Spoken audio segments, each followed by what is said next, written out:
അസ്സലാമു അലൈക്കും വറഹ്മത്തുള്ളാഹി. നഹ്മദുഹു വനുസല്ലി അലാ റസൂലിഹിൽ കരീം. അമ്മാ ബഅദ്. ഇന്ന് 29-ാം തീയതി, മെയ് 29-ാം തീയതി വ്യാഴാഴ്ച, ഒരു യാത്രയുടെ ഭാഗമായി കൊണ്ട് ഇന്നത്തെ ഫജർ നമസ്കാരം കൊച്ചിയിലെ ബിലാൽ മസ്ജിദിലാണ് പങ്കെടുത്തത്. ബിലാൽ മസ്ജിദിൽ ഫജർ നമസ്കാരത്തിന് ശേഷം അവിടുത്തെ ഉസ്താദ് ഇമാം എഴുന്നേറ്റ് നിന്നുകൊണ്ട് ജനങ്ങളെ അഭിസംബോധന ചെയ്തുകൊണ്ട് അദ്ദേഹം സംസാരിക്കുകയുണ്ടായി. അദ്ദേഹത്തിന്റെ സംസാരത്തിന്റെ തുടക്കം ഒരു ഹദീസ് ഉദ്ധരിച്ചുകൊണ്ടാണ്. നിങ്ങളിൽ ഉത്തമൻ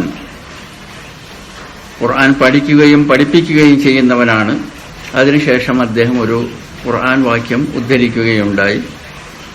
വക്കുലു വഷ്റബു വലാ തുസ്രിഫു ഇന്നഹു ലാ യുഹിബ്ബുൽ മുസ്രിഫീൻ എന്ന് പറഞ്ഞുകൊണ്ടുള്ള ആയത്താണ്.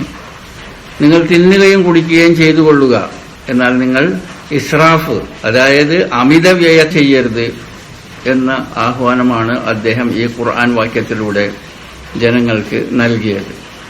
അദ്ദേഹം അതുമായി ബന്ധപ്പെട്ടുകൊണ്ട് നിങ്ങൾ എത്രമാത്രം ഭക്ഷണം കഴിക്കണം, എത്രമാത്രം കഴിക്കാൻ പാടില്ല, എന്തെല്ലാം കാര്യങ്ങൾ അമിത വ്യയം ചെയ്യുന്നത് നിങ്ങൾ ശ്രദ്ധിക്കണം എന്നൊക്കെ ജനങ്ങളെ ഉത്ബോധിപ്പിക്കുകയുണ്ടായ വളരെ നല്ല കാര്യം തന്നെയാണ്. എല്ലാ ഫജർ നമസ്കാരങ്ങൾക്ക് ശേഷവും ഈ ബിലാൽ മസ്ജിദിൽ ഇദ്ദേഹം ഇത്തരത്തിൽ ജനങ്ങളെ ഉത്ബോധിപ്പിക്കാറുണ്ട്. അൽഹംദുലില്ലാഹ്. അള്ളാഹു ഈ പള്ളിയുമായി ബന്ധപ്പെട്ടിട്ടുള്ള എല്ലാവർക്കും ഈ ഉസ്താദിനും അനുഗ്രഹം നൽകട്ടെ എന്ന് ആദ്യമായിട്ട് ദുആ ചെയ്യുന്നു. രണ്ടാമതായി, ഈ പ്രസംഗം കേട്ടതിന് ശേഷം ഞാൻ പുറത്തിറങ്ങിയിട്ട് ഈ പള്ളിയിലേക്ക്, ബിലാൽ മസ്ജിദിലേക്ക് ഒന്ന് തിരിഞ്ഞു നോക്കുമ്പോൾ കാണുന്നത് എന്താണ്? ഒരുപാട് ലൈറ്റുകൾ ഇട്ടുകൊണ്ട് ഈ മസ്ജിദിനെ ഡെക്കറേറ്റ് ചെയ്തിരിക്കുകയാണ്, അലങ്കരിച്ചിരിക്കുകയാണ്. അപ്പോൾ ഇവിടെ ഞാൻ ഈ ബിലാൽ മസ്ജിദിനെ ഒരു ഉദാഹരണമായി എടുത്തിരിക്കുകയാണ്. ഈ ഒരു മസ്ജിദിനെ ഉദ്ദേശിച്ചുകൊണ്ടല്ല സംസാരിക്കുന്നത്. കേരളത്തിലുള്ള പള്ളികളുടെയും ചുറ്റുപാട് ഇത് തന്നെയാണ്. അനാവശ്യമായി ഇസ്രാഫ്, അതായത് അമിത വ്യയത്തിൽ ആ പള്ളികളെ ലൈറ്റുകൾ കൊണ്ട് അലങ്കരിച്ചിരിക്കുന്നു.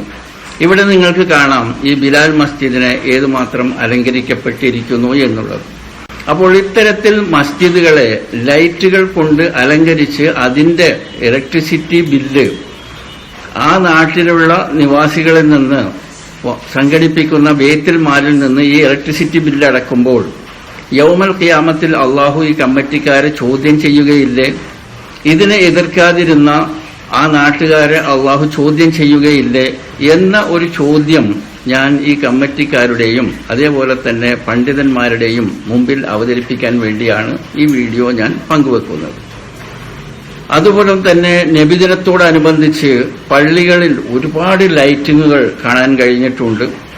ആ ലൈറ്റുകൾ ഇട്ടിട്ടുള്ള ചെറിയ ചെറിയ LED ബൾബുകളൊക്കെ എളുപ്പത്തിൽ അത് ചീത്തയായി പോകാനും ഫ്യൂസായി പോകാനും സാധ്യതയുണ്ട്. അങ്ങനെ ഒരുപാട് നഷ്ടങ്ങളും വരുന്നുണ്ട്.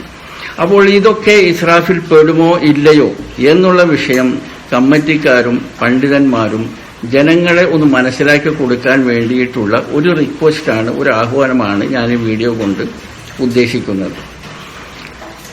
നിങ്ങൾ ഗൂഗിളിൽ ഖലീഫ ഉമർ ബിൻ അബ്ദുൽ അസീസ് എന്ന് സെർച്ച് ചെയ്യുകയാണെന്നുണ്ടെങ്കിൽ അദ്ദേഹത്തിന്റെ ഭരണകാലത്തുണ്ടായിരുന്ന ഒരുപാട് കാര്യങ്ങൾ നിങ്ങൾക്ക് പഠിക്കാൻ കഴിയും. അതിലൊന്ന്, അദ്ദേഹം ബൈത്തുൽ മാലിന്റെ കണക്കുകൾ നോക്കിക്കൊണ്ടിരിക്കുന്ന സമയത്ത്, മണ്ണെണ്ണ വിളക്ക് കത്തിച്ചു വെച്ചുകൊണ്ട് ബൈത്തുൽ മാലിന്റെ കണക്കുകൾ നോക്കിക്കൊണ്ടിരിക്കുന്ന സമയത്ത് അദ്ദേഹത്തിന്റെ ഭാര്യ ഫാത്തിമ കടന്നു വരികയാണ്.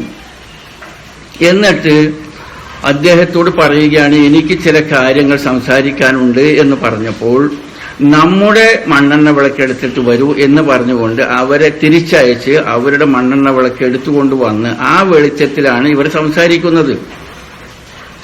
അങ്ങനെ ആ മഹദി വിളക്ക് എടുത്തുകൊണ്ട് വന്നു കഴിഞ്ഞപ്പോൾ ഉമർ ബിൻ അബ്ദുൽ അസീസ് അദ്ദേഹം ഉപയോഗിച്ചുകൊണ്ടിരുന്ന ആ വിളക്ക് കെടുത്തി. എന്നിട്ട് പറഞ്ഞു, ഇതിലെ മണ്ണെണ്ണ ബൈത്തുൽ മാലിലെ മണ്ണെണ്ണയാണ്, അത് ഞാൻ നമ്മുടെ വ്യക്തിപരമായ സംസാരത്തിന് ഉപയോഗിക്കാൻ ഇഷ്ടപ്പെടുന്നില്ല.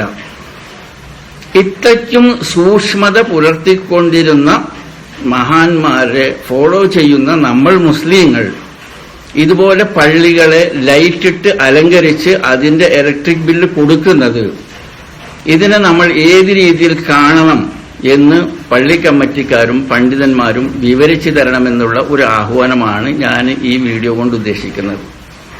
പണ്ഡിതന്മാരിൽ നിന്നും ഞാൻ മനസ്സിലാക്കിയിരിക്കുന്നത്, പഠിച്ചു മനസ്സിലാക്കിയിരിക്കുന്നത്, അവരുടെ വീക്ഷണം ഈ ആയത്തുമായി ബന്ധപ്പെട്ടുകൊണ്ട് അതിന്റെ വിശദീകരണത്തെക്കുറിച്ച് പറയുമ്പോൾ, നിങ്ങളുടെ വീട്ടിനകത്ത് ഒരു ഇലക്ട്രിക് സ്വിച്ച് ഉണ്ടെങ്കിൽ ആ സ്വിച്ചിൽ ഒരു ചുവന്ന നിറത്തിലുള്ള ഒരു പൈലറ്റ് ലൈറ്റ് ഉണ്ടെങ്കിൽ, ആ പൈലറ്റ് ലൈറ്റ് കൊണ്ടൊരു ഉദ്ദേശം ഉണ്ടെങ്കിൽ, അതായത് ഇവിടെ കൂടുതൽ കരണ്ടുള്ള ഭാഗമാണ്, സൂക്ഷിക്കണം. അതുപോലെ തന്നെ ഇലക്ട്രീഷ്യനും വീട്ടിലുള്ള ആളുകളും ആ ഭാഗത്തെ സ്വിച്ചുകളെ കൈകാര്യം ചെയ്യുമ്പോൾ ശ്രദ്ധിക്കണം എന്ന ഒരു വാണിംഗ് അവർക്ക് കൊടുക്കാൻ ആണ് ആ ലൈറ്റെങ്കിൽ ഇത് അനുവദനീയമാണ്. എന്നാൽ അത് ഒരു ഡെക്കറേഷന്റെ ഭാഗമായി, ഒരു അലങ്കാരത്തിന്റെ ഭാഗമായി ആണെങ്കിൽ ഇത് അനുവദനീയമല്ല. ഇതും ഇസ്രാഫ്, അതായത് അമിതവ്യയപ്പെടും എന്ന് പറഞ്ഞിട്ടുള്ള വിശദീകരണങ്ങൾ ഞാൻ മനസ്സിലാക്കിയിട്ടുണ്ട്, ഞാൻ പഠിച്ചിട്ടുണ്ട്. അപ്പോൾ വെറും ഒരു ചുവന്ന പൈലറ്റ് ലൈറ്റ് അത് ഒരു മാസത്തേക്കുള്ള ഇലക്ട്രിക് ബില്ലിനെ കുറിച്ച് നോക്കുകയാണെന്നുണ്ടെങ്കിൽ ചുരുങ്ങിയത് 10-20 രൂപയിൽ അവസാനിക്കും. അതുപോലും അമിതവ്യയമാണ് എന്ന് പറഞ്ഞിട്ടുള്ള പണ്ഡിതന്മാർ ഉള്ള നമ്മുടെ ഇസ്ലാമിൽ ഇത്തരത്തിൽ ഒരുപാട് വലിയ വലിയ ലൈറ്റുകൾ പള്ളിക്ക് വേണ്ടി ഇടുന്നത് ഇത് അമിതവ്യയത്തിൽ പെടുമോ ഇല്ലയോ, അത് അനുവദനീയമാണോ? ചില വ്യക്തികൾ മക്കത്തെ ലൈറ്റിങ്ങിനെ കുറിച്ചിട്ടും മക്കത്തെ ഹറമിലെ ലൈറ്റിങ്ങിനെ കുറിച്ചൊക്കെ പറയാറുണ്ട്. അങ്ങനെ പറയുമ്പോൾ നമുക്ക് മക്കത്തെ പള്ളിയിൽ സ്ത്രീ പുരുഷന്മാർ ഇടകലരുന്നതിനെ കുറിച്ചും പറയേണ്ടി വരും. ലൈറ്റ് അനുവദനീയമാക്കുമ്പോൾ, മക്കത്തെ പള്ളിയുടെ ബേസിൽ ലൈറ്റ് അനുവദനീയമാക്കുമ്പോൾ മക്കത്തെ പള്ളിയുടെ ബേസിൽ സ്ത്രീ പുരുഷന്മാർ പള്ളിക്കകത്ത് അതിന് ഇടകലരുന്നതിനെയും അനുവദിക്കേണ്ടി വരും. അപ്പൊ ആ വിഷയം ഇവിടെ ചേർക്കേണ്ട ആവശ്യമില്ല. നമുക്ക് മനസ്സിലാക്കേണ്ടത് ഇത്തരത്തിൽ നമ്മുടെ നാട്ടിലുള്ള പള്ളികളെ ഇങ്ങനെ അലങ്കരിക്കുന്നത് ഈ ലൈറ്റിന് നാട്ടുകാർ നൽകുന്ന പൈസയിൽ നിന്ന്, സംഭാവനകളിൽ നിന്ന് ഇലക്ട്രിക് ബില്ല് അടക്കുന്ന ഈ പ്രവണത ഇത് ശരിയാണോ അല്ലയോ? ഇതിന് പള്ളി കമ്മിറ്റിക്കാരും പിന്നെ പണ്ഡിതന്മാരും മറുപടി പറയണമെന്നുള്ള ഒരു ആഹ്വാനം നിങ്ങളുടെ മുൻപിൽ അവതരിപ്പിച്ചുകൊണ്ട് ഞാൻ ഈ വീഡിയോ അവസാനിപ്പിക്കുന്നു. വആഖിറു ദഅ്വാനാ അൽഹംദുലില്ലാഹി റബ്ബിൽ ആലമീൻ. അസ്സലാമു അലൈക്കും വറഹ്മത്തുള്ളാഹി വബറകാതുഹു.